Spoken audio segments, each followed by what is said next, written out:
There is a very simple way that you can guarantee that your customers will read what you write. Think about what you like reading, or better yet, think about what your customers like reading. Because if your customers are anything like me, they don't spend a lot of time reading ads or promotional brochures. They spend a lot of time reading things like newspaper articles, editorial and magazines, and these days, reading informative business blogs. The readership stats back this up. That's the stuff people read. So it's obvious what you need to do.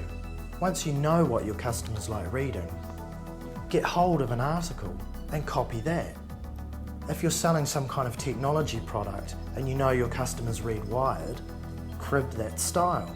That's how you can guarantee that you'll write interesting copy that your customers will definitely read. Business people believe that they need to write in a really serious way, but readership figures are proving something quite the opposite. Some of the most popular things around now are blogs, and they're written in a really conversational, chatty tone. It makes sense when you think about it. When we meet face to face, we discuss business in a professional but conversational way. So why would you make your copy really stiff and therefore make it really difficult for people to read? I don't think people truly understand how important it is to have a real voice online, to have some personality. I love doing these exercises, especially with retailers or even people who are offering services. And I say, you know what, go to any of your competitors and literally just copy and paste the copy onto different sheets of paper, and then hand them out to people and see if they can figure out which company it belongs to. Right? Just cross out any of the references to company names and stuff like that. And you will notice you can't tell the difference between most of them.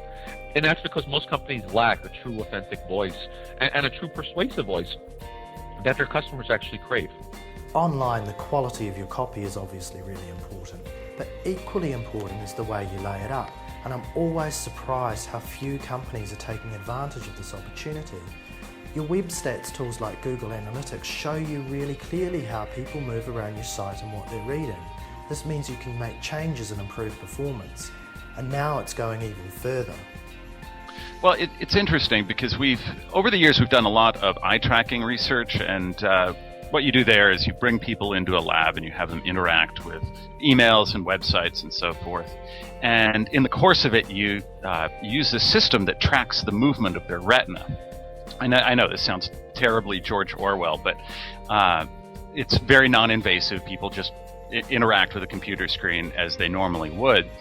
And what that shows us is how human attention moves through a page, and it's fascinating stuff. And when it comes to copy, we've learned that people engage with copy in two different ways.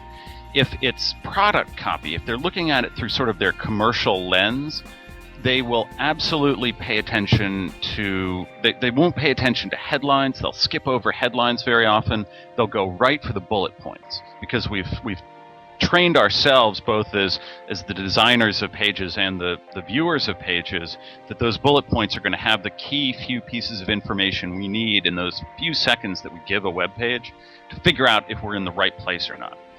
You know, I love the language, but we simply don't interact with it in the same way online that we do on the printed page.